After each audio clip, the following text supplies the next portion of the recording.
Today we're going to talk about the case of Justin Fields. This is one of the most chatted about topics across the NFL this year going into 2024, as the Bears have had Justin Fields for 3 years now, and they have the first overall pick in the back-to-back 2023 and 2024 drafts. They look ahead at a quarterback class consisting of some of the better prospects we've seen in the last 2 to 3 years of Caleb Williams and Drake May, and at their options ahead, as well as trading back and maybe taking weapons for Justin Fields to keep. So let's get right into today's topic.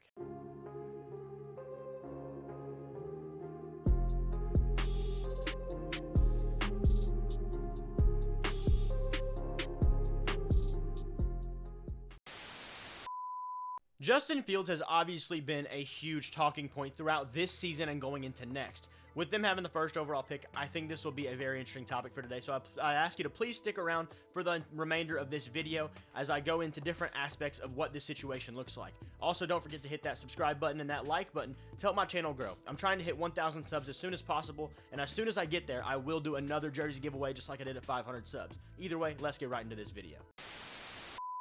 Let's just start off with some of the statistics on Justin Fields. Through the 3 years, the completion percentage has remained relatively the same. It's increased a little bit from year 1 to year 3, but not drastically. The passing yards are simply average at best. Nothing crazy. The touchdowns, nothing crazy. Interceptions, not the best. Could be worse, but definitely not the best. Rushing yards, he obviously had a great year in year 2, putting up a 1,100 rushing yards total. That's interesting, and I want to point out here the last column. The records. I am not a quarterback wins guy. However, the record does matter in terms of how a quarterback plays, but quarterback wins aren't a thing. I'm not expecting Justin Fields to go out here and win every single game because the rest of the team has to play as well. The defense, the O-line, the receivers, everybody has to compete. Looking at those stats, you can see that in 2022, he finished 7th in rushing. That's total, not just quarterbacks. That's running backs, receivers. He finished 7th. He was obviously the best QB that year in rushing with 1,143 yards, 8 total touchdowns, which was 12th overall rushing, including running backs and whatnot. He's 24 years old, entering his 4th league year, and the offense is developing around him, or at least they're trying to. That's what the goal has been in Chicago, to develop this offense around Justin Fields.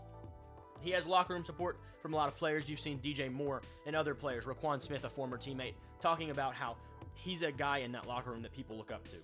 Moving that, though, you get from the fans. They have thorough support to Fields, and it's very convincing. If you look at any YouTube video about Justin Fields, all of the Bears fans are clamoring about how they just need more help, more line help, more weapons, and they say Luke Getsy was a bigger issue on field than Fields was himself. We'll get into that in a moment, but let's look at the facts of NFL quarterbacks. NFL quarterbacks generally must show 3 years of development to prove themselves. Then they have to improve within those 3 years convincingly enough to show that they're worth the next contract. In the first rounders, they get 5 years standard deal, 4 years under contract, and a 5th year option by the team. Year 4 extensions entering the 4th year of a player's contract are very common, though. Guys like Justin Herbert, Joe Burrow, Jalen Hurts, they were all paid prior to year 4, which was this past season. That's very common, and that's something that's not going to happen for Justin Fields right now, as he's not proven enough one way or another. I want to look at some quarterback comparisons on this, though. Let's compare Justin Fields to some other guys across the league. Obviously, looking at these charts, you can see the completion percentage is nowhere close to similar outside of year 1. There is improvement from this quarterback into year 2, across the board, really. More yards, more touchdowns, the same amount of picks generally. 7 to 12 is a little bit of a jump, but 12 to 10 is not too bad, while maintaining at least an okay number of touchdowns, similar to Fields in that last year and in the first year. However, you get a lot more yardage, you get a lot more, play in year 2. Now, once again, I want to point out, QB wins are not something I consider to be a valuable stat, because this quarterback, I will tell you, in his first 3 years in the league, had a quite capable defense on the other side with a lot of talent. You see the 12-4 record. That's great, but that's not all this quarterback. He had a decent amount of rushing for a quarterback, but this is not a rusher like Justin Fields by any means. And this is, in fact, Mitch Trubisky. Has much better stats, but by the end of year 3, if you remember, many Bears fans were trying to get this guy out of the building as fast as possible. After having above 500 record, and Justin Fields has a 16-35 record at the same time, while, we're fine with him. We want to keep improving with him. Now, granted, like I said, the defense is very good in this time for the Bears. Khalil Mack, Eddie Jackson, a lot of other talent on that defense, and it shows. There's a record to prove it. But still, the stats don't lie when you come to quarterback stats. Completion percentage, the defense doesn't help you with that. Passing yards, the defense doesn't help you with that. This is a lot of stuff the quarterback has to do themselves. Moving on from there, we'll compare another one. The first year of this quarterback was substantially better than Fields' first year. Across the board, just a much better year. There's no question about it. He does play 6 more games in the first 3 years, but he also, completion percentage goes up every year. 69% completion is a rather great completion percentage for a quarterback, no matter who you are. Around 3,700 to 3,900 yards per year, that's a very solid number. And upwards of 20 touchdowns each year, combining for a 3-year total of 70 touchdowns to only 34 picks. That's a big difference. This guy does obviously improve as his team record does as well. So, not to say quarterback wins are a thing once again, but you see each year gaining a little bit more ground, and the team gets better as well. This is going to be Kyler Murray. This is a guy who plays similar to Fields in terms of play style, but is obviously a lot better. This guy is proven, this guy's done more, and you can argue that, he didn't have a ton of help either on the defensive side, on the offensive side, whatever it may be. Kyler's not had the best teams around him either, even though he's played very well. One more quarterback to compare with Justin, though. This guy does have 4 years on his deal, and I'll show you why. It's because it says that he played 15 games, but the snap counts don't lie. In that third column, under number, you can see that he has 3, 4, 7, 5, 3, 1, 2 snaps in the first, 10 games? And then he finishes off with the last 4.5 games of the year and puts up stats. So I don't really count the first year. That's why that total column on the bottom of the second quarterback does not include any numbers in the first year, simply because I want 3-year comparisons. Obviously, this quarterback has a much better across-the-board first 3 years of full starting than Justin has. He's a good runner, maybe not as good, but still definitely really good. He has a lot more touchdowns rushing, a lot more touchdowns passing, and the same amount of picks, the same amount of turnovers. This guy's obviously had a much better record. There's a lot of team help here. You can for sure say that. But it doesn't change the fact that he's played quarterback at a better way than Justin Fields has. This is Jalen Hurts, if you weren't already under the impression of that. The numbers don't lie. Justin Fields has not played better than Mitch Trubisky in his first 3 years, Kyler Murray in his first 3 years, or Jalen Hurts, in his first 3 years of starting. With all that considered, I think we need to let some reality into this situation. DJ Moore and Cole Kmet alone, not including the rest of the roster, are better weapons than any of those teams have outside. I think the one you can argue is Cleveland. Amari Cooper to me and DJ Moore are relatively similar, as well as Cole Kmet and David Njoku are relatively similar. So I think you can argue that it's relatively the same, if not better, for either one. But we're splitting hairs in that scenario. The rest of those teams, there's not really a question. The weapons are not as bad as the rest of those teams in Chicago. The O-line is rough. That's not, you can look at that line and just say by name value, they're not the best players.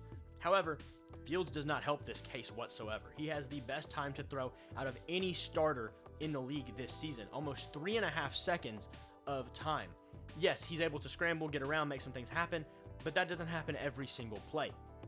This is not a comparable stat in terms of Fields. The tape does show Justin Fields is running for his life sometimes, but who isn't in today's NFL with all the rules that are holding back some of these linemen? The receivers dropping passes, that's just a completely false statement. The idea that these receivers are not talented enough and drop so many passes, he is the 19th drop percentage out of 28 quarterbacks, minimum 300 snaps. That's just a false statement. Anyone who says that is immediately false. Fields' passing stats, they're just not good. He's not shown he's a good passer, and he's not improved over his time either. That's a simple fact. His best stretch of football was late in the 2023 season, and his completion percentage was around 57%. That's just not good. You can't live off of that as a team. Letting that information in, you have to look at this pros and cons of keeping Justin Fields. Starting with the pros, he is still young. He's 24. Quarterbacks in this league last till they're in their 30s a lot of times. He has a lot of potential growth, that's for sure, but he's going to need more help if that's going to happen. The offensive coaching staff is getting overhauled this season, so Luke Getsy won't be the problem anymore, and he's obviously building good rapport with DJ Moore and Cole Kmet. That's happened, and the team talent is growing because of that. You've got defensive guys stepping up, you've got the offense stepping up, they're all growing together. Another pro would just simply be keeping the familiarity at this quarterback spot. That's just one thing that a lot of teams do wrong is they get rid of a quarterback too early. However, is it too early for Justin Fields? Moving to the cons, you have to pay Justin Fields very soon. Maybe not now, but within the next year or two. He's not shown improvement as a passer. That's a simple fact. And the quarterback talent in this draft is just not comparable to many other years. Caleb Williams and Drake May would both be #1 picks in probably any of the last 2 to 3 drafts. And then you can talk about classes prior to Trevor Lawrence. That's basically since then. They already have the #1 pick, and they can use that to take advantage of resetting quarterback cap hits and lower their numbers and keep teams going for longer. That is a big topic in the NFL. If you don't have to pay your quarterback who takes up a lot of the salary cap, you can win better as you can pay other players. One forgotten factor I see with this, though, is the Justin Fields draft value. There's roughly a 3rd to 4th round pick attached to him via any mock trade you might see. Maybe this is not completely accurate. They possibly could swing a 2nd, but it'd probably be a late 2nd. There's not really a chance that they get a high 2nd or a 1st for Justin Fields. What the Bears can get for the #1 overall pick, though, is a very different story. Last year, there was 2 firsts, 2 seconds, and DJ Moore from Carolina to Chicago. That was just for Bryce Young, though. In a down year for many NFL drafts, Bryce Young was a good prospect, but not a great one, that's for sure. Caleb Williams or Drake May, or whoever you might add, should and will command much, much more. 3 picks, 2 picks, 1 player, whatever it might be. The problem with this is you might think, oh, that's obviously why you should trade the 1st overall pick. Well, if you're seeing that a guy like Caleb Williams valued that high, the potential is valued that high, but Justin Fields is only valued at a 3rd to 4th round pick, then why would you stick with Justin Fields? The value simply doesn't compare. You're not getting a lot out of this. Oh, well, we can get a lot more for trading the pick, and yes, have a lower end quarterback, or you can keep the pick, and that doesn't cost you anything. You've already gained assets off of last year's trade, and take Caleb Williams, reset your cap hits, and now have the assets you have from this year and last year, and just move on. You can keep going with a better thing and acquire maybe a 3rd round pick for Justin Fields down the line. My conclusions on this, though, Fields is just not worth the extra time. Resetting the quarterback cap numbers are way more helpful than keeping a guy around who's not shown improvement in 3 years. 3 years of film on him, and that means other teams have this 3 years of film. There's not a whole lot that you're going to get out of another team when they've already seen 3 years of what he can do. The best offer is around a mid-round pick because of that. And so why would you, the logic of, oh, we should trade this guy because he's worth a bunch of picks versus we should trade this guy because he's worth 1 mediocre pick, doesn't make sense. That trade just doesn't make sense. Yes, you can get a lot for the 1st overall pick, but you're also getting a much better player potential-wise. And then Caleb Williams or Drake May are simply more talented right now. Going into the league, they are more talented players. If they were all in the same draft class together, Justin Fields would not be close to them in the draft. It'd be just like he went in the first draft he was in. Trevor Lawrence went at 1. He went, I believe, at 11, which was obviously a lot later. I mean, that's a big difference in the NFL draft. So let me know what you guys think down in the comment section below. I'd love to hear what you think. As I've given you my take, I'd like to hear yours. Thank you guys for watching this video. Please leave me your takes down in the comments below, and make sure to hit that like button and that subscribe button to help me support my channel. I'm trying to hit 1,000 subs as soon as possible, and I will be doing another jersey giveaway as soon as I do that. Either way, I'll see y'all in the next one.